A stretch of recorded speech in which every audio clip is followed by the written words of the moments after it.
Adiós ríos, adiós fontes, adiós regatos pequenos, adiós vista dos meus ollos, non sei cando nos veremos. Caminos de ida y vuelta.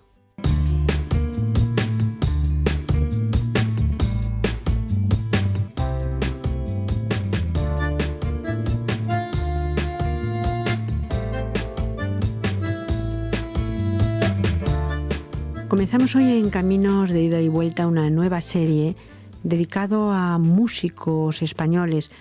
La hemos titulado En busca de nuevos horizontes. En este caso y en el día de hoy vamos a hablar de españoles en la música de Cuba. Hablamos en la serie anterior de un tipo de emigración en la música, sobre todo del exilio después de la Guerra Civil Española, también antes de cómo nuestros músicos estuvieron en París por otros motivos, nuestros más importantes músicos. Nos acompaña Jorge de Persia, musicólogo, crítico musical, escritor, al que damos de nuevo la bienvenida. Bienvenido, Jorge. Hola, ¿qué tal? Vamos, como digo, a hablar de españoles en la música de Cuba, pero en este programa En busca de nuevos horizontes, en esta serie que hoy comenzamos, ¿qué diferencia hay entre los músicos de los que vamos a hablar en estos programas, no solamente en el día de hoy, sino en diferentes programas, de los músicos que tratamos en una serie anterior, músicos importantísimos del panorama español? En cuanto a su migración, en cuanto a su exilio por supuesto es aquel que sale buscando diversas cosas. En estos casos de los que vamos a tratar, ¿cuáles son las cosas que buscan? En principio yo diría que lo del viaje y la distancia es inherente a la profesión del músico. El músico siempre busca caminos. Ahora bien, ir hacia otro país y instalarse en él, ir a otro continente, como en estos casos, ¿no?, en busca de mejores horizontes, porque la crisis económica, como hay ahora o como ha habido tantas veces, empuja a buscarse la vida. Y este es un camino que emprenden muchos, pero también otros lo hacen no solamente por esas circunstancias de mejorar su forma de vida, sino que lo hacen por situaciones políticas instaladas en su tierra, ¿no?, que fue el caso de los exilios a raíz de la Guerra Civil Española. Y luego también hay viajes de ida y vuelta. Hubo varios músicos que al acabar la guerra se marcharon e inmediatamente regresaron a España. Entonces, la idea de hablar de exilio o emigración y demás, en fin, yo creo que ese exilio es tomar distancia con el lugar de origen, que siempre está presente, pero es una distancia efectiva. Y entonces están, por un lado, los exilios estrictamente políticos y hay otros exilios y distancias que obedecen a situaciones personales, a inspiración incluso, ¿no? A veces hasta afán de aventuras, el viaje por el viaje, el cambio. Exacto, sí.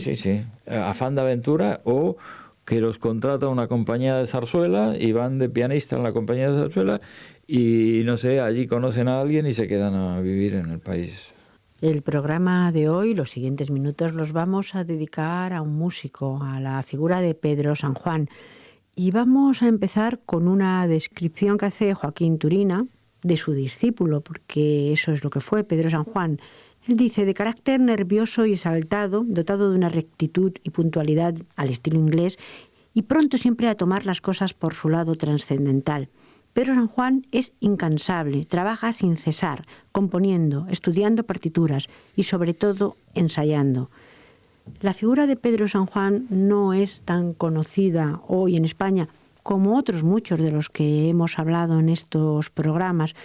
Es un hombre que ahora vamos a intentar situar en su tiempo y también en el estilo musical de su tiempo, sobre todo al principio, porque él hace también como un viaje también en su música, un cambio en su música. Sí. Pedro San Juan es donostiarra, nació en San Sebastián, aunque él en realidad vivió casi siempre en Madrid y se formó en Madrid. Sí, primero en San Sebastián y después pasó a Madrid como hacían casi todos, ¿no? Como hizo Guridi y otros iban a París, en los primeros años de estudio. Pedro San Juan, bueno, tiene la ocasión de tomar clases con Turina cuando ya había empezado la Primera Guerra, después del año 14, que es cuando Turina y Falla vuelven a Madrid y se instalan en Madrid. Entonces Turina daba muchas clases particulares y Pedro San Juan acude a sus enseñanzas, ¿no?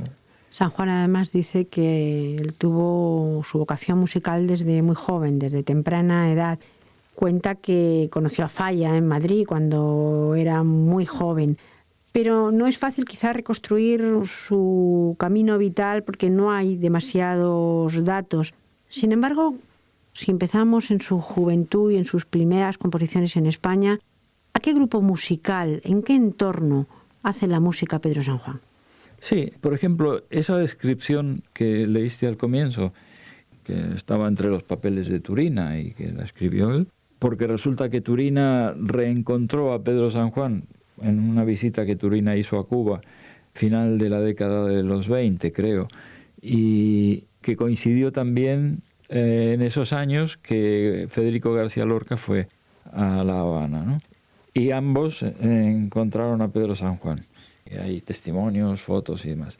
Y entonces, esta descripción que has leído de su personalidad está pintando, un poco representando, lo que es la figura de esa generación, que después se llamó la generación de la República. Eran jóvenes con mucho interés en aprender, pero que no encontraban las instituciones adecuadas en España, porque el conservatorio les daba hasta determinado punto, y entonces buscaban horizontes nuevos. Hay que decir que cuando Joaquín Turina escribe lo que hemos leído era el año 1929 y ya Pedro San Juan era director de la Orquesta Filarmónica en Cuba, es decir, ya era un reconocido músico. Hace un camino bastante rápido. Le lleva a La Habana una oferta que le hacen, esto de lo que hablábamos antes, que no siempre era por motivos políticos, sino a veces era porque eras músico y tenías que trabajar. Y se va a La Habana en 1923 y al año siguiente es cuando se crea la Orquesta Filarmónica. Además, esto es un organismo importante dentro de Cuba. Es así, ¿verdad? Sí, sí. Esto que se llama hoy en la inmigración el efecto llamada, ¿no? Se va un músico allí con una compañía de zarzuela y le escribe, oye, no es el caso en particular de Pedro San Juan, pero se ha dado en muchísimos, ¿no? Y es posible que también sea en su caso, pero no lo conozco. Y le dice, oye, que aquí hay mucho por hacer, se están creando escuelas de música, conservatorios privados, la gente va a escuchar zarzuela y va a los conciertos y hay todo por hacer porque no hay nada. Entonces dicen, mira, esto es una posibilidad de encontrar un buen trabajo. Esto le pasó, por ejemplo, incluso a Manuel de Falla, que le decían en el año 1905-6, oiga, ¿por qué no viene a Buenos Aires, que aquí los músicos pueden vivir de su trabajo? Cosa que en España era impensable, ¿no? Muchas veces se dan esas circunstancias. Vamos a escuchar primero de Pedro San Juan y de su obra Castilla, Cantos de Trilla, porque luego iremos viendo la evolución cuando llega a Cuba.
¿Es una música quizá austera, esta que hemos oído?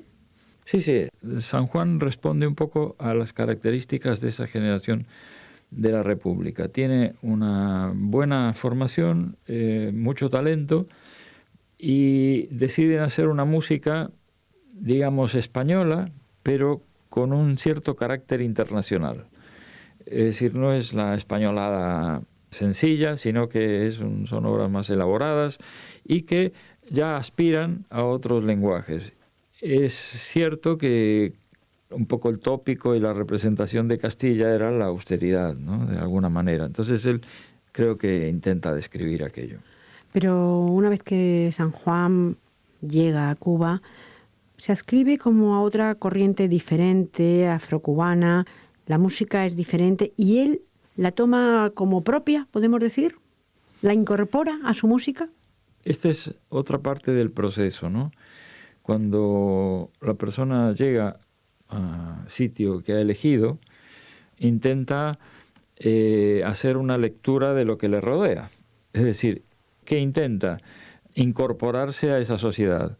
Y en esa sociedad los elementos culturales son diferentes a la de lo que era en España. Y en Cuba hay una música con un ritmo, con mucha percusión, con mucha vitalidad expresiva de superficie, ¿no?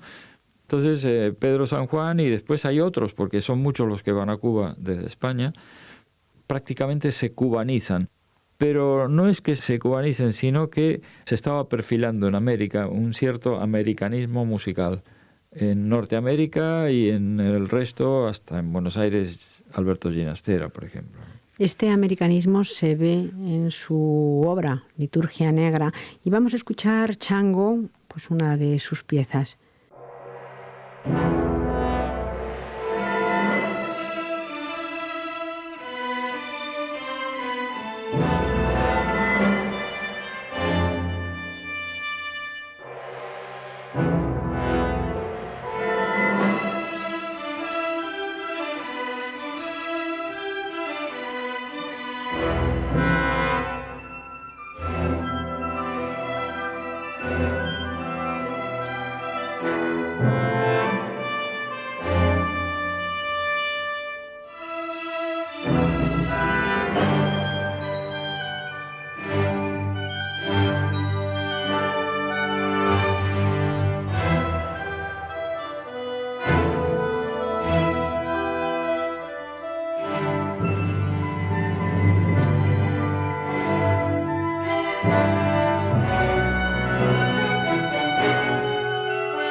Aquí ya en esta pieza se ve esta influencia.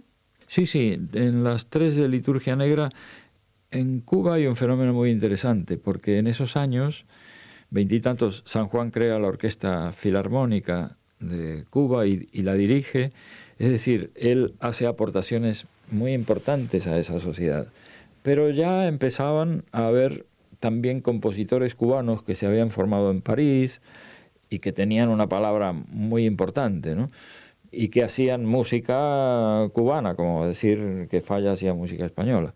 Y de manera que muchos de estos, la fuerza cultural de Cuba, los atrae y se suman a ese movimiento. Entonces, a partir de entonces, no podemos decir que se cubaniza, pero sí utiliza muchos elementos de la música local. Luego San Juan se va de Cuba, pero Liturgia Negra la escribe antes de dejar Cuba. Vamos a escuchar Iniciación, una pieza que tiene un ritmo diferente, más lento.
Efectivamente, esta es una pieza quizá diferente, porque ¿cuál era la estructura musical en Liturgia Negra de San Juan?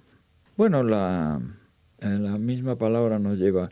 Ellos lo que observan en algunos barrios de La Habana, sobre todo en fiestas, participan de rituales de esa cultura, de rituales que para los propios cubanos tienen un sentido a lo mejor medicinal o de propiciatorio, de fertilidad o de curación. Y ellos participan y ven aquello, y las características de esas músicas tienen todas las características del ritual, de la eficacia del ritual, utilizando instrumentos de percusión, danza a la vez, y suelen ser muy reiterativas. Por ejemplo, esto es lo que hace Stravinsky en la consagración de la primavera, ¿no? Esa especie de primitivismo, le llamaban primitivismo, y que entonces hay ritmos muy fuertes, muy marcados y muy reiterados. Por cierto, hay que decir que San Juan fue el que introdujo con su orquesta en Cuba a Stravinsky, precisamente le dio a conocer. Claro, sí, ellos tenían... Toda la generación de San Juan admira a Stravinsky, la generación en España, son admiradores de la consagración de la primavera y de Petrushka y de todas las grandes obras de Stravinsky de esa época, y digamos el Stravinsky de los años 10, 12, 13, 14. Y entonces en Cuba no se conocía aquella música y él la lleva a los atriles, ¿no?, de la orquesta. Hay que decir que regresa a España, pero no está demasiado tiempo porque regresa durante la Guerra Civil, vuelve otra vez a Cuba, donde retoma otra vez sus funciones. Vuelve durante la República y ya permanece hasta el año 1937. Sí. En el año 1937 regresa precisamente a La Habana, retoma su puesto en la orquesta, pero luego va a Estados Unidos, donde muere en el año 1976, muere en Washington. Otra de sus piezas de Liturgia Negra.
Pedro San Juan murió en Washington en 1976, hizo este camino de Cuba a Estados Unidos, pero no fue el único músico que hizo este camino.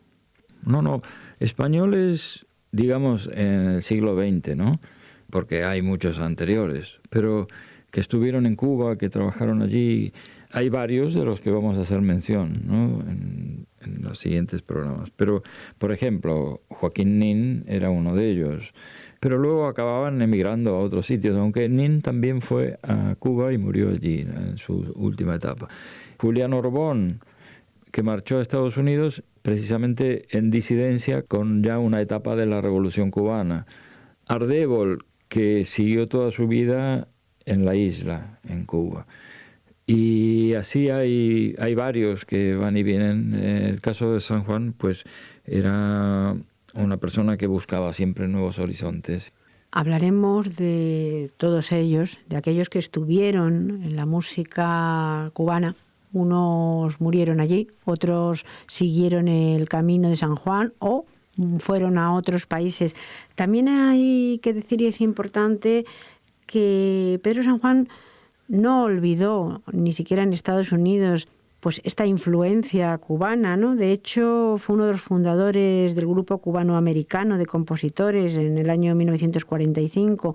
Es curioso porque esa ascendencia que tuvo en él la música cubana le acompañó toda la vida. Sí, es que a lo largo de la vida van incorporando como nuevas patrias, y esto es lo que ha ocurrido, ¿no? Y además él se sentía muy, muy identificado con Cuba, claro, igual que con España, donde había nacido. Tendremos otros programas, como hemos dicho, hablaremos de Julián Orbón y de otros, de Nin, porque recorreremos este camino que hacían tanto a Cuba como a otros países, también de nuevo a Francia. Muchísimas gracias. Gracias a ti. Y vamos a acabar con la música de Pedro San Juan.